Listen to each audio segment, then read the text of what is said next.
Thanks for joining us here at Weather Nation as we continue tracking Isaac. I'm Bryan. Time to check in with Katie Ferrier to find out how we can prepare for the upcoming storm.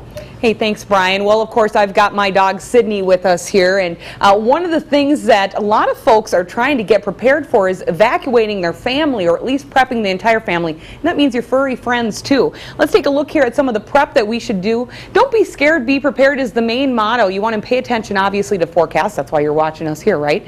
Go to the grocery stores today. You don't want to wait too long. Of course, it's going to be kind of insane here for a while, but you want to have ready-to-eat foods, plenty of water, and non-perishable items. You don't want to refill those prescriptions in case you're going to be gone for almost up to a week in some instances. In fact, want to make a family evacuation plan. Some of you may already be on the road already. And prepare and secure your home, put away loose objects, clean up the yard, debris, board up your windows, and always have a plan for your pets. Obviously, we all love our loved furry ones too, and you can always check with your local authorities to see where you can actually bring your pets if you can't take them with you in plans of evacuation. So always keep safe, and always stay tuned here to Weather Nation for the latest on all of your forecasts as well, Bryan. Yes, and obviously the latest on Isaac now coming in from the National Hurricane Center. And I do want to mention, Katie, too, as we were just discussing, the Red Cross, most shelters don't accept pets, and that's why we find it key to check with your local officials to find out how you can keep your pets safe. Flood concerns, yes. Not only in Florida, but up the coast, we've had some flood concerns in the mid-Atlantic. And a quick check on the forecast from coast to coast, Katie. Yeah, let's take a look here right now at what we're seeing with Isaac. Right, foremost from Haiti, this is some of the damage that we did receive. Trees down, a lot of mudslides, and a lot of flooding in some areas that have already been pretty destitute when it came to dealing with earthquakes a few years ago now. As we're taking a look at some of the tropical warnings, any places that you see those areas shaded in pink, that's your hurricane warnings. Tropical storm warnings shaded in red from Fort Pierce to Homestead, Fort Lauderdale, Miami included. Naples, you are in the hurricane warning, could be seeing winds up to 110 miles an hour, by the way, if it's at Category 1 strength.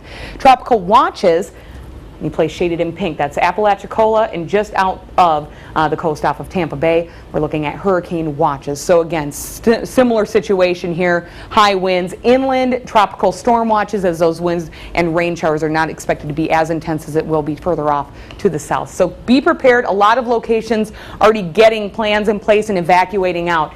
This system is already tracked up to the north and east. This is actually individual cells of at least another area of low pressure that just had some more convective activity with showers and thunderstorms today. Not necessarily the actual storm of Isaac, but we're going to start to see those outer bands now of some more showers and thunderstorms moving on in as we roll on into Sunday morning towards the Keys and Miami when it starts to strengthen. So here's a look at Isaac here, a little bit higher resolution radar as we go on into the overnight hours. We've already had decent rainfall amounts here from the Keys, up to nearly 5 inches of rain in some spots is what we can expect in the next 24 hours. The track brings it by Monday morning to Hurricane 1 status just off to the south and west of Florida's coast. Could intensify to a Category 2 status above 100-mile-an-hour winds. Remember that right before it makes it to the panhandle of Florida. And then as we go into Alabama and even into Georgia, tropical depression, heavy rains expected here in several of these locations. Well, Bryan, I know that the Gulf is pretty warm, but some of these locations, man, it's almost like bathtub water. It is, and this is one of the fuels that we need for a strengthening storm system. And as it comes across the Florida Straits, yes, the Gulf Stream water, the warmer waters here around the Keys, that's where it's going to gain its strength and eventually, potentially, becoming a Cat 2 hurricane. But here's a Category 1 by tomorrow night, brushing across the Keys. And look at the deepening low off the coast. Now, this particular model has shifted a little bit more to the west. And this is why we're saying stay tuned for the latest. The track will change as the system is evolving. All right, so tomorrow afternoon, a chance that we could get into some strong storms, damaging wind gusts, very heavy rain, maybe a few tornadoes, and that threat will shift to northern Florida as we work our way into Monday. Again, right now, Isaac, 60-mile-per-hour wind sustained. Pressure is at 997 millibars. This has not changed since the last hurricane update, but we're watching it churn through the Caribbean, heading toward Florida tonight.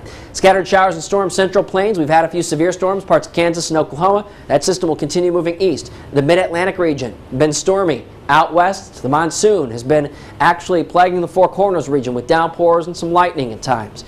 Here's your forecast for Sunday. Up to 89 in Billings, 89 with sunshine in Atlanta, some storms in Miami. Stay tuned, more to come.